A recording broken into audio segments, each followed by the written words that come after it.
Hey, welcome back. I'm Chris. I'm Brewster. Smithy, talking about. Geez, a week goes along So goes fast, doesn't it, these like days? it's Time a is minute time is just skipping by. It's 2 weeks. Life's, It's 2 weeks. life's busy. Life's busy. Yeah. Yeah. Yeah. Saturated fat, boys. Yeah, what a controversial topic. Fully controversial. This was a tough one to Decipher. research Yep. and decipher. There's a lot there, Yeah. and I guess today we're just going to put our opinion forward. Depends Yeah. what camp you're in, I suppose. There'll be isn't one it? camp that'll agree with Yeah. us and one camp that'll disagree, and maybe Yeah. we'll change some minds. Maybe we won't. Yeah. Maybe we'll just sound like a bunch of chumps. I don't know. Yeah. Well, Well, everything yeah. was saturated fat before 1958 when Yeah. your boy Ansel Keys came in and sort Yeah. of did research and was paid off pretty much, I Yeah. reckon. Yeah. Did Sugar his companies and- 7-country study and Yeah. consequences of fat and all that sort of thing. He's And got a lot to answer for, old Ansel. he But it does. wasn't 7 countries, it was more than 7 countries, but he picked the 7 countries he wanted. Yes. Yeah. Interesting. Yeah. So- That's your first red flag, isn't it? If you're doing yeah. research and you're picking and choosing which data sets you're going to use, that's not really research. Yeah, That's exactly. actually just... Yeah. So everything before that time was based around, saturated fat, butter. You cooked Lard. you cooked, Tallow. you ate the fat off the meat. Yeah. bread and dripping. Yeah, Yeah. all those Yeah. kind of things. My Yeah. mum speaks about having dripping sandwiches at school. Yeah, right. Yeah. Yeah. So they'd save the dripping from the roast of that Sunday, save some for the week after, but also have it in their sandwiches. Beautiful. Yeah, right. Yeah. Yeah. Yeah. So that was what we did. And then up until this Yep. time, was there an epidemic of heart problems in the 50s? Is that why you started the research? No, I feel like there was, but smoking was a huge... Of issue. course. Yeah. so we know yeah. that smoking is very inflammatory. Yeah. And obviously, if you do have a high-fat diet of any kind, and that fat is getting oxidised through, smoking Inflammation and and massive smoking, yeah. inflammatory loads, then I think there was an explosion of heart disease in the 50s and heart attacks became a big topic. But my opinion is that saturated fats were wrongly vilified, Yeah. and they were sort of fed to us as being the smoking gun. Yeah. Along with cholesterol.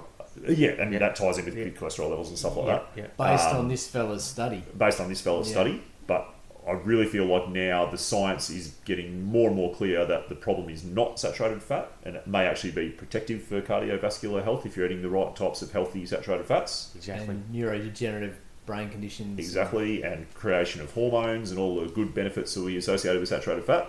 And I think now that we can say that definitely a large part of that epidemic was smoking and lifestyle-related things, and the increased rate of a sort of sedentary life as we industrialised and everyone got cars, Drinking. and drinking alcohol, and the explosion of fast food and stuff like that, which is full of things like trans fat and all these sort of bad things, which Yeah. we'll probably get into. So, Yeah.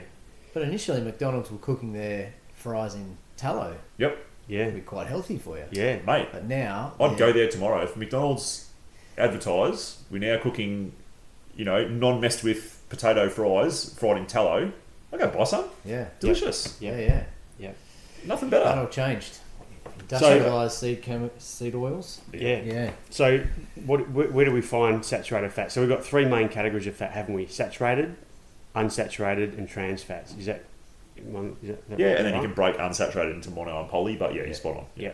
And saturated fat's found in all your animal products. Yeah. Your meats, cheeses, even coconut oil is. Yeah, coconut oil's really high. Yeah. Yep. Milk. But you also get saturated fats, or bad saturated fats, if you want to sort of term them bad and good, in your fast foods, don't you? So like all your oils, your seed oil, cooking, French fries and all that. That's loaded with bad saturated fats. Or are they trans fats? Well, The polyunsaturated. so we sort of got, Yeah. I think you touched on 2 points there. So fast food is full of bad saturated fat, and I know CJ's right across this, but we've got hydrogenated oils where they basically, so like an unsaturated fat is, without nerding out too much, it's a backbone of carbons. Yes. So all these carbons with hydrogens off them. Yep. And then to complete the valence shell, you'll have a carbon in the middle and 2 hydrogens coming Yeah. off. So And imagine a long skeleton. So all these Yep. dots of carbon in the middle, hydrogen at the top, hydrogen at the And it's bottom. called saturated because it's saturated with hydrogens. Exactly right. Yeah. So if you look at that skeleton, no matter how long it is, and it's all carbons and each has a hydrogen off the top and the bottom, if you're going to draw it on a page, Yep. then that's a saturated fat, Yep. right? And then so unsaturated is it'll be missing a hydrogen, and instead there'll be a double bond of the carbon for people who are into chemistry a little bit. Yeah. But what some like makers of fast food and junk food and stuff do is they hydrogenate some of these unsaturated fats to saturate them, but they can become a trans fat depending on which side of the backbone the hydrogen is on. Right. I know I'm losing people here. No. But there's, depending on what side, there's cis or trans, so Yeah. CIS, cis or trans. And so they do it to give the fats structure so that they will be solid at room temperature and things like that. Yes. But trans fats, for whatever reason, are very bad for you, and it's when you've got a missing hydrogen like on each side, whereas a normal unsaturated fat will have both hydrogens missing from one side Right. of the backbone. Right. So you can look into it go on the internet if you're interested and look at pictures The of molecules. trans versus. I've got some here I can show you guys if you're interested, or you're probably across it. But so now this is terrible listening because we're looking at a screen. Yeah, but I can see that it's like a spine. So it's like a spine, Yeah. and you've got polyunsaturated there. But if instead one of those hydrogens was flipped up onto that side, Yep. that would then be trans versus. Yeah. Right. Yep. Yep. So like Trans flicks up there. Yeah. Like Okay. there. Wow. yep. So Mm. it's just got to do with really the structure of how it's arranged. Yeah. But it's in terms of health, Yes. it can be much worse. Yeah. So you got that side of it, and then like looping back to what you were talking about with your fast foods, then you've also got them frying things in your high linoleic acid oils, your cottonseed oil, your sunflower oil, whatever. Yeah. And that's bad for a whole different reason, which we'll get into. Yeah. That was a tangent. Sorry, boys. No, that's good. No, thanks, mate. It's good to know some of that stuff, I reckon. Yeah. Well. Yeah, look, I mean, it obviously wasn't a good description, but maybe it gives enough people, if they're interested, to go and look. And it's just got to do with the structure of the fat and how we can tweak it as a, supposedly clever society by doing things, messing with molecules and Yeah. messing with fats, Yeah. but it can make them much worse. Yeah. Yep. So your mono unsaturated have a double bond, Yes, one double bond. one double bond, and then your polyunsaturated have more than two. Two- Two or more, two or more. sorry. Yep. Yeah. Yeah. So monounsaturated fat would be olive oils. Yeah. So often talked about being good, healthy oil for you. Yes, I think, just to interrupt you and then I'll let you go again, I think olive oil has like 75% mono, Yeah. which is really good. Yeah. It's supposed to be really good for you. Yeah. Sorry, go. And polyunsaturated are your vegetable oils, cottonseed, rapeseed oil. So poly Good bad, mono good. Yes. Well, that's what we believe. Yeah. Yeah. Yeah. The other camp twist it, don't they? And they say that you should be having mostly polyunsaturated, Mm. Yeah. and saturated will kill you. Mm.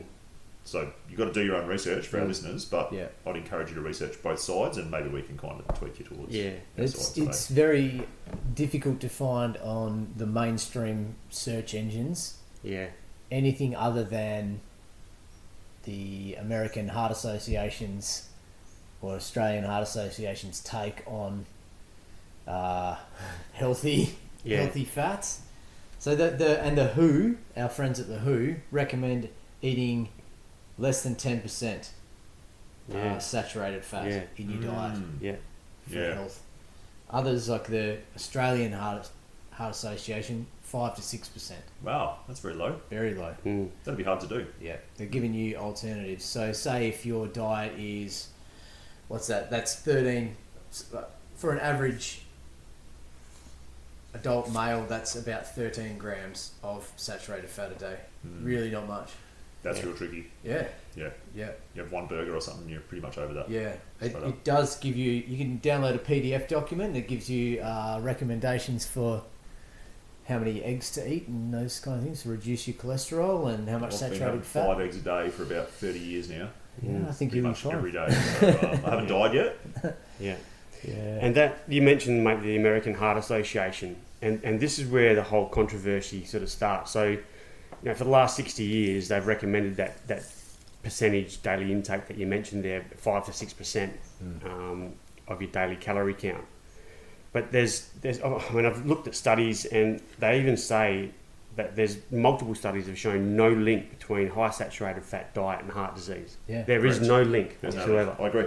Yeah. But what's happened in response to this American Heart Association and obviously Australia Medical Association has followed, is that they've scared people for taking saturated fats in their diet, and that's led to a high carbohydrate, especially a high processed carbohydrate diet and a high sugar diet, which has then just like exploded the incidences of heart disease and obesity and type 2 diabetes. Metabolic syndromes everywhere. This is where the whole thing has just, like, saturated fat has been demonised. Yeah. Big time. And they probably can't go back now. They're pop No, they committed. can't. They've put all their chips in the middle of the table and gone. Imagine how much I'm face in. they lose if they've been demonising this since it probably got big in the 70s maybe onwards. Yeah. Really demonising this. Like, actually, that last 50 years of propaganda we gave you, all wrong. Sorry, we fucked that What? up. What are you We've talking caused about? so much Yeah. disease, problems for people. Yeah. Yeah, Massive, sorry, guys. Massive spike in, like you say, metabolic syndrome, diabetes, cancer. I think that's got a big We got that wrong. Yeah. We're just going to go back and now have as much saturated fat as you want. You probably should get back on butter. So Yeah. they're deep in the mud and they're stuck and they can't get out of it, and it's ruining people's lives, ruining the health system, costing us tons of money. Yeah. Yeah. It comes back to this, you guys would have heard this saying in health before, like correlation versus causation. Yeah. So like we got this situation in the 50s like we spoke about before. Oh, well, these guys are eating saturated fat and they're dying. Well, yeah, but that's not the cause. You know, what else are they doing? It's all the other things. Unhealthy Because- use of bias. Because fast forward and now we've got this other epidemic of, metabolic syndrome, diabetes, cancers on the increase. You know, the whole of human health is really getting poorer. Yeah. And what are we doing? We're eating a hell of a lot more polyunsaturated, high linoleic acid fats, Industrialized seed oils. industrialized seed oils, Processed which foods. are processed with horrible, hexane and all sorts of horrible things to extract Yeah. them. And I think you had a good video on that, didn't you? Like the extraction process, how It's horrible. horrible it is, Yeah. and all these like proven carcinogenic chemicals used to extract it at Yeah. high temperatures and heats and all that sort of stuff. Versus saturated fats, which are pretty natural. Yeah. Come from animals, come from Yeah. plants, coconut and stuff like that. Yeah, that we've been eating You couldn't deny, since That's we were cavemen, modern Yes. ancestral man. Yeah. Ancestral man has eaten saturated fats their whole life. Mm. And only in the last 60 years have we deviated from that. And look at the effects of it. And I saw there's this nutrition journal by BMC, and it's titled "A Healthy Approach to Dietary Fats: Understanding the Science and Taking Action to Reduce Consumer Confusion." And so I'll just briefly read a quote that they had here. Within the nutrition community, one example of suboptimal communication between scientists and the public is the continued demonisation and general avoidance of dietary fat. For years, an emphasis of nutrition communication was to balance calorie intake and energy expenditure and decrease dietary fat. Reductions in total dietary fat were recommended to reduce saturated fat, as well as due to the energy density of lipids and the overall goal to reduce caloric intake. Partly as a result, low-fat, high-carbohydrate diets were recommended in 1980, and therefore for weight loss and reducing, and thereafter for weight loss and reducing cardiovascular disease risk. However, this led to unintended consequences. The focus on reducing total fat resulted in increased consumption of refined carbohydrates and added sugars, and avoidance of nutrient-dense foods rich in healthy unsaturated fats such as nuts, seeds, avocados and vegetable oils. Subsequently, fat consumption has decreased while carbohydrate intake has increased as a percentage of calories, which has been accompanied by significant increases in total energy intake and obesity rates in the United States. So they're talking about calories in, calories out there, aren't they? Yeah, that whole concept of calories in, calories out. Which are, the laws of thermodynamics state that, really, isn't it? It's very reductionist though. Like, don't they reckon calorie is that's not a all? calorie. Like, Yeah. depending on where it's coming from. Yeah, Like, calories are different for every nutrient. Yeah, and I guess that's what one of the myths, isn't it? If you eat fat, you're going to get fat. Yeah. I think if you eat in excess of anything, you're going to get overweight. Yeah. But And that's a great point, because often as a personal trainer, when you get a client who says, I want to lose weight, you can actually say, well, look, we're going to make to lose weight, a little bit of exercise, we're going to make you eat more fat. Yeah. And they just look at you like you're a weirdo. Oh, What yeah. the fuck? What? I don't want to eat Fat's more going to fat. make me fat because Yeah. it's called fat. Yeah, that's the whole mentality of what you're up against. Yeah. You know, but we're talking about, you know, you're talking about your meat fats. We're talking about avocados, nuts, all those fats that are going to help you lose. You're going to use more fat by eating more fat. Nutrient dense. Yeah. Yeah. Calorically dense. Yeah. Well, I've got sort of 7 or 8 points that I made for this podcast. The first of them is around cardiovascular health and also weight loss.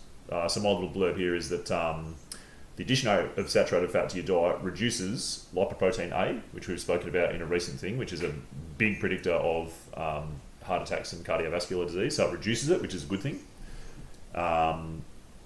And furthermore, research shows that when women diet, those who eat the greatest percentage of saturated fat lose the greatest amount of weight. Yeah, right. Yeah. Wow. So I think it's definitely a myth that you Yeah. have to reduce your fat consumption to get rid of fat. I think it's quite the opposite. Yeah. I mean, look at people on a ketogenic diet. Like if you're on a Yes. ketogenic diet, you're living on fat, Yeah. right? You're using fat for fuel. Yep. Show me a person who's long-term been on keto who's a fat person. Yeah. Yeah. Yeah. It's not a thing. No. And there's so many. There are no fat keto people. No. If you've been on it for a long time, Yeah. you're probably going to have. And we've even a lean known body. we've even known people at work, in our workplace, who have been overweight and gone onto a keto diet, increased their fat intake and lost weight. And you see them months later and you go, wow, you look great. Yeah. And Their this is, skin's going to look like plump and soft. yep. Yep.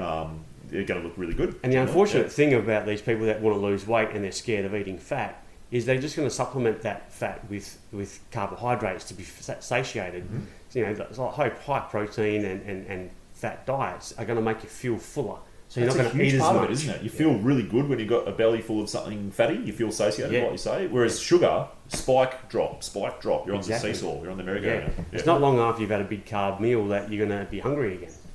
That's Yep. how it works. Yeah. Yep. It comes in, Mhm. insulin clears it out, and you're hungry again. That's half right. an hour later.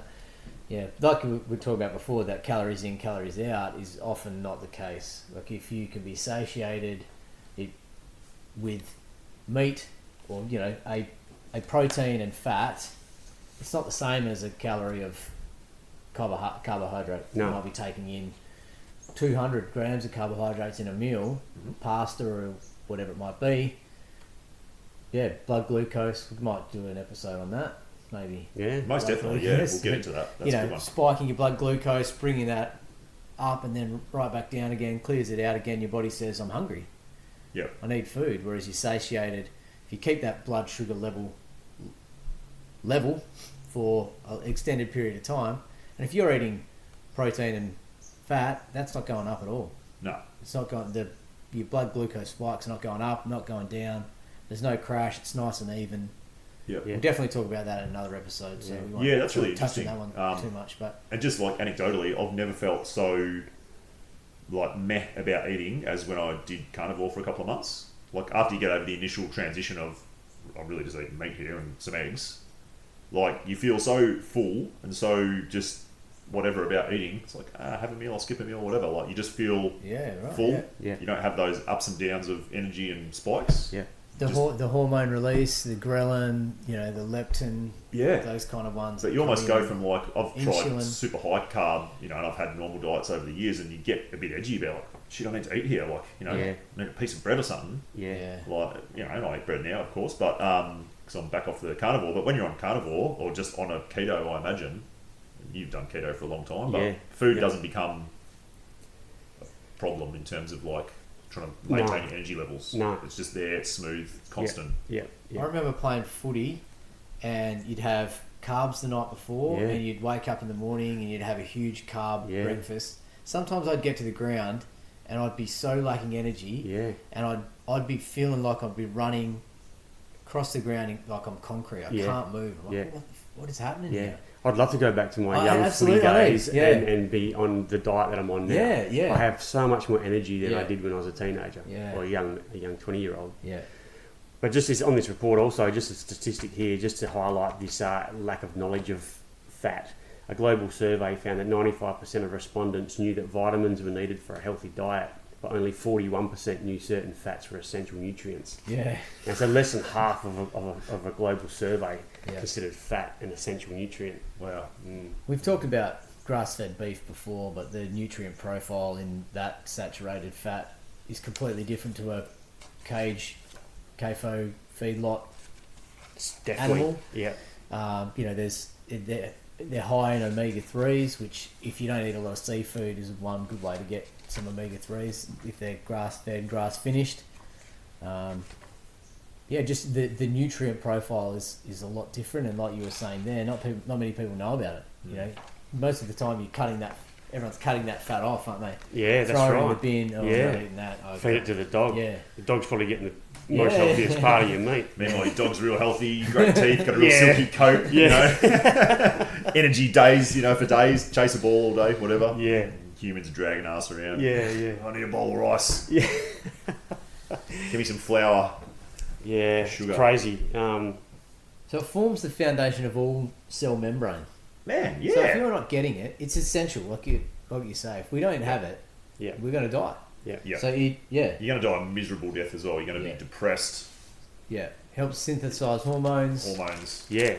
I mean, your brain is made Vitamin of D. fat and cholesterol. Yeah. And the majority of the fat and cholesterol making up your brain is saturated fat. Yeah. And so we've got things called fat-soluble nutrients. So your saturated fats give you essential fatty acids, energy production, but also these fat-soluble nutrients like vitamin A, D, E, K1 and K2. And they're responsible, those fat-soluble nutrients can penetrate cell membranes and then go straight to a nucleus in a cell to activate certain genes. So non-soluble nutrients can't do that, but those fat-soluble nutrients can actually enter the cell membrane. It's because they are a fat-soluble nutrient, and the cell wall, the phospholipid bilayer, which is around all your cells, is made of fat.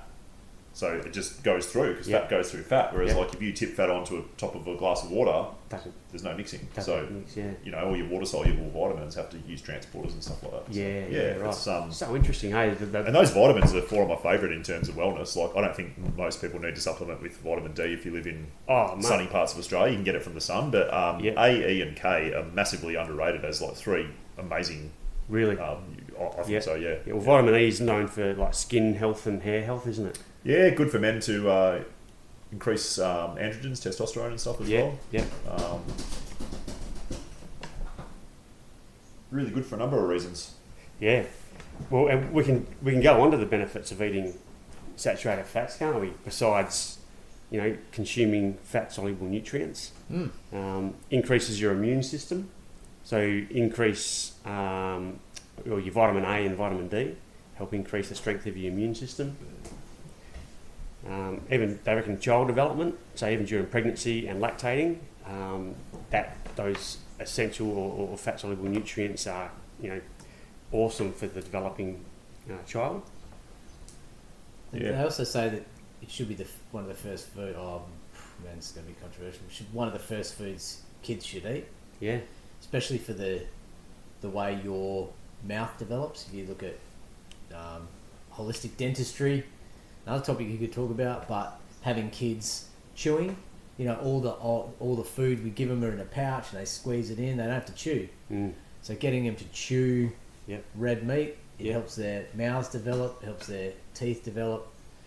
They come in the right place. And, well, that's why they reckon there's such a high incidence now of braces and all these oral corrective devices, because our jaws aren't strengthening like they used to, because we're not chewing, not using the muscles that we used to eat as much. So we're not chewing meat.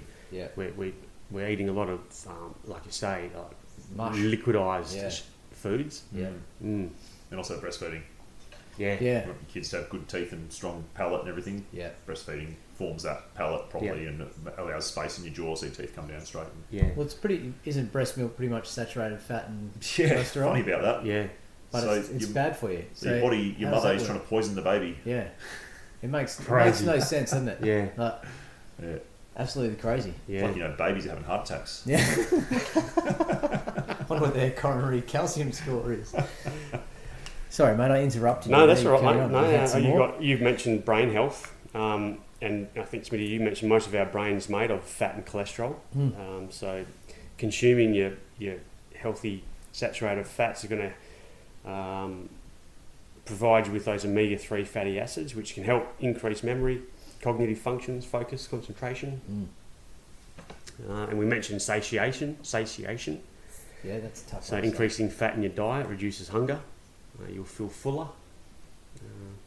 Calcium absorption. Vitamin D apparently helps absorption of calcium, so therefore we're looking at bone health, preventing osteoporosis, softening the bone. Bone mineralisation, Yeah. Yeah, it does have a hell of a lot of benefits. Oh. And I don't believe the downsides are anywhere near as great as what we make them out to be. No. I mean, the downside from a medical point of view, I'm not saying it's a downside, but the sort of red flag that gets put up by medical professionals is if you eat a lot of saturated fat, probably cholesterol is going to go up. So you might go to the doctor and they go, oh, your LDL's a bit higher, and they'll have a shit fit. Yeah. We go, well, we've spoken about this before. Is this a big problem? Yeah. Is high LDL in and of itself going to cause you to have a heart attack? Or is it high LDL in the context of chronic inflammation and other poor lifestyle factors and, maybe you're having a lot of trans fats, which are probably bad. So I think, again, it's very reductionist to just go like, oh, your LDL's high, you're going to die. This is really bad. Like, well, interestingly, you don't. I mean, there is cholesterol in it, but you don't get a lot of your cholesterol is not from food. no. It's mostly made by your body. Yeah. So, and we have talked about it before, but as you age, your cholesterol goes up. So, is that not a mechanism? Like the body is beautifully designed over millions of years of evolution, that is neuroprotective for your brain. Your LDL increases as you age. Wouldn't that be a sign that, okay, well, maybe we need this, we need it to go up, it's protecting us, immunity, brain function, etc., but we're given drugs out to reduce it because so I have a quote from the Australian Heart Association. Decades of sound science has proven saturated fat can raise bad cholesterol and put you at increased risk of heart disease. So that's on their website. That still says that today. Like they're still running that. When it said decades of sound science, I could not find one single link to any study that they're talking about. Yeah. So they've just made a statement. Decades of sound science. There's nothing in there. Yeah. I mean, even what they're teaching at uni and stuff now in nutrition courses is that LDL, in the absence of inflammation, is not going to cause atherosclerotic plaques in your arteries. It's like you can have high LDL. If you don't have high inflammation, you're not going to get that trigger for that sort of, what am I trying to say, like implantation of fat into your, formation of foam cells and stuff like that. It doesn't happen. Yeah. So, maybe it's part of the puzzle, but the benefits are going to outweigh the risks dramatically, I would say. Yeah. Yeah, and this is where this stupid thing of like eating margarines high in omega-6 and stuff have come from, because they will lower your LDL on a blood test score, but what are they going to do? They're going to massively increase your inflammation. They're full of linoleic acid. Your omega-3, omega-6 ratio is going to go out of whack. Yeah. You're going to increase your risk of diabetes, metabolic syndrome, probably going to increase your risk of depression, cancer. Terrible. But on the blood test, makes your doctor happy because say, ooh, LDL's come down 1 point. Yeah, so it's an interesting little rabbit hole, isn't it? Well, I guess they need to put those sort of quotes in the Heart Foundation website, mate, because they're protecting the whole sugar industry, the carbohydrate, your cereal industry, all those sort of... The 20 years of them saying it's been bad and then working out, oh shit, maybe it's not that bad, but we've been telling people for 20 years that it's bad. And we've got lobbyists in the sugar industry that we need to keep happy, so let's just keep, demonising this saturated fat. Yeah. And, we've said this before, the powers that be don't want us to be healthy. No. If we're not consuming saturated fats and having good cholesterol levels and our hormones are being affected, then they want us to be low in testosterone and estrogen and progesterone and lead to depression, because then there's all this medical system there that, what are they, SSRIs, those medication, antidepressants, all that sort of stuff. That's a multi-million-dollar industry. Well, for healthy, what can they sell us? Nothing. Exactly. So they need it. Yeah, exactly. And then we've got this whole other rabbit hole, which we won't really talk about today, but maybe another pod, is the statin industry. Yeah. High, your cholesterol's got high, you need to go on statins. Yeah. Well, if you look at the long-term research and benefit around statins versus the risk, they're bloody terrible. Yeah. Well, I don't know why anyone would take a statin. I Your think you'd have to boy, be your a boy madman. Peter Attia loves them. Yeah, look, he does. It's one of the things. Does he really? Yeah, he does. He recommends them. Yeah. Really? I think he said he takes them. Yeah, Yeah. Yeah. Look, Wow. I think we have to look into it. Maybe poison, we'll research and personally. Yeah, we should do a session on that because Yeah, I'd I like find to, it really yeah. interesting because I find that when I went to my GP about a year or so ago just for something menial, because I'd turned 50, he was straight on to saying I've got high cholesterol and I need to get it checked and we need to look at some sort of statin type medication to resolve it. And I just walked out and I thought, fuck you. I'm not getting on statins. I'm fit and healthy. I don't need it. And why push something on me? Because you're going to get it, put me on this medication cycle of statin effect. And I've yeah. it's saying Did you take your shirt off? Or just take your shirt off and go, oh, fuck, you're right, mate. Come back in 10 years. And see me. You know, like, yeah. they don't even seem to look at anything else other than this metric of numbers. Yeah. Yeah. And if you are falling in this broad range of, well, how many fucking 9 billion people, this is what is normal for those people. Yeah. Put you on this drug and see how you go. Yeah. Let's put you on a drug and let's not even discuss your diet or nutrition plan. Let's not discuss how much exercise you're doing. Yeah. You know, let's just... I'm very disillusioned with... Statins are the Ozempic of the fat world. Yeah. Yeah. Of the blood fat world. Yeah. Yeah. I will say one thing about Attia, just looping back. It does make me a little bit like disappointed in him because Don't talk about my boy. he doesn't. No, I like Peter Attia, but I don't agree with he's everything he says. I think he's very switched in a lot of ways, but he doesn't put a lot of weight or hardly any weight on the LDL number. No. So if you go to him, if he's your doctor, he'll look at apolipo-B, Yep. apolipoprotein B, and he'll look at that metric along with some other things. But he would probably be a good enough doctor to go like, well, we'll give you a calcium scan and stuff like that. Yeah. So, and there are other drugs out there that aren't statins, which are more expensive, which seem to be more efficacious and less dangerous. But I think statins are probably pretty bad news. Yeah. Yeah. I will do a pod on them at some point. Yeah, for sure. Just in regards People to our age. Oh, Every doctor says you've got to get I mean, anyone like. Just looping back to hormones. So after adjusting for age, calorie intake, the year they were examined, they took roughly 2,500 men. Those with increased saturated fat consumption saw elevated sex hormone binding globulin concentrations, elevated free and elevated total testosterone. Those who had increased polyunsaturated, so omega-6, linoleic acid diets, saw lower levels, not high levels. And then in the middle, trans fats and monounsaturated fats didn't have any effect on androgens. Right. So take home that saturated fats, higher testosterone, Can make you PUFAs, more of a man. more of a man, PUFAs, less of a man. Yeah. Yeah. Well, that's why everyone says that when you eat red meat, you're a misogynist and Get some pork on your fork. carrying the stereotypical man eating red meat. And that saying, feed the man meat. Yeah. You know? Yeah. Well, how good is it? Yeah. A bit of meat. Oh, well, that's interesting, mate. I mean, so testosterone is linked. High testosterone is linked with dietary intake of saturated fats. Yep. In a positive way. In a positive way. Yeah. Yep. And so cholesterol is obviously included within that saturated fat domain, roughly, because Yeah, I guess so. Like this is more like saturated In a fat roundabout way. intake, Yeah. but saturated fat probably will push up your cholesterol a bit. yeah, but he's also associated with high testosterone too.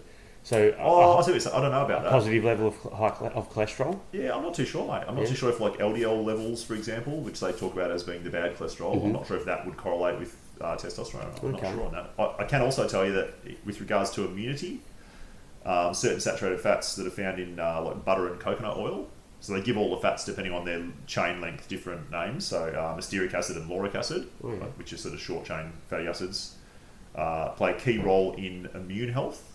So if you don't have sufficient saturated fatty acids in your white blood cells, then that hampers their ability to recognise and destroy like viruses, bacteria, fungi, and stuff like that. So, so the take-home message of that is saturated fat will help your immune system do its job.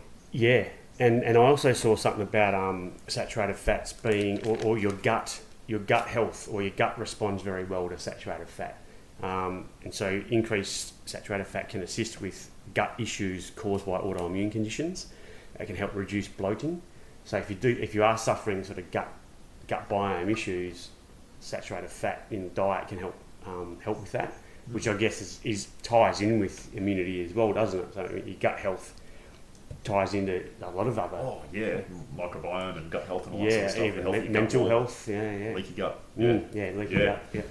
Yeah, mental health, it's a big one as well. So I guess one of the things we can agree with from probably our friends at like the World Health Organization and the Heart Foundation and stuff is trans fats are probably bad. Yeah. I don't know, would you guys agree with that? Yeah, I don't think trans fats are good. Yeah. I don't think anyone really disputes that. Have they been banned? So they've been, so I've got something on this. So they have been banned in certain parts of America. Oh, okay. So where did I have it here? So Europe, trans fats are nearly banned in Denmark, Austria, Hungary, Iceland, Norway, and Switzerland. So all pretty switched, sort of like European countries. And in the rest of Europe, the use of trans fats has sort of dramatically declined. In the United States, in New York City and California, trans fats are banned in restaurants. Yeah, right. So it's definitely catching on, Yeah. which I think is a good thing. Yeah. I think in Australia we should absolutely look at banning it and stopping your fast food outlets and stuff like that using any trans fats because they're clearly bad. Yeah. I guess our beef is more the saturated versus unsaturated fat stuff that we're talking about today, but the Institute of Medicine determined that there is no safe level of consumption of industrial trans fats. Yep. Trans fats adversely affect a diverse range of cardiovascular risk factors. They raise LDL, raise triglycerides, lower HDL, increase inflammation, promote endothelial dysfunction, and may promote hepatic fat synthesis, resulting in far greater risk of developing coronary heart disease than any other macronutrient. Wow. There you go. And if you've got the US Food and Drug Administration in 2015 ruling that partially hydrogenated oils, so like trans fats, are no longer generally recognised as safe, that's a move in the right direction, isn't it? oh, most definitely, yeah. Yeah. Because the US seems to be the most behind. And corrupted food industries. Influenced. Influenced. Yeah, for sure. Yeah. Yeah, interesting. Yeah, very interesting topic. So do your own research, as we say. do your own research, but think twice about before cutting the fat off your steak before you cook it. I mean, some people just don't like the texture of fat when they eat it. But you can cut it off once you've cooked it in the fat. Yeah. If it's cooked, I think it's fine. Once it gets to that cold stage and it starts to solidify again, and then in your mouth, it's that's gross, horrible. Yeah. I love a lamb chop cooked at high temperature, and that sort of fatty tail that's got a bit of lamb meat impregnated into it with fat. So good. And it goes sort of the dark brown caramel colour. Yeah. And it's sort of got that crunchy, delicious. It's probably 2/3 fat. It's so good. You buy good quality lamb. You got a nice lamb that's been raised on the land. Oh my god! And that's a good point you make, mate. Because if you do want to have a little bit of animal fat, combine the actual meat, muscle meat with the fat and eat it together. It's a nicer taste, a nice flavour. There's nice flavour in fat once you've cooked it. Beautiful. And you get other sauces like avocados are a great sauce.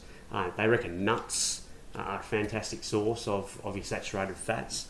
So even if you are a person that wants to reduce their fat intake or don't like the taste of animal fat, you've got other sources like that to get your saturated fat from. Like you said before, coconut oil is obviously, I think it's like something like 92% saturated fat or something really high. Yeah. You've got butter, things like that. Your virgin olive oils, higher in the Mediterranean diet. Ghee. Yeah, ghee, tallow.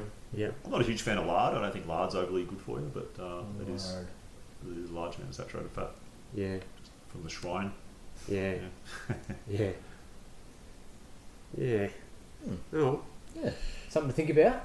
Get out there. Food for thought. If you want to lose weight, have better hormones, have better immune system, have better cardiovascular health, probably be happier and more satiated, maybe consider saturated fat. Yeah.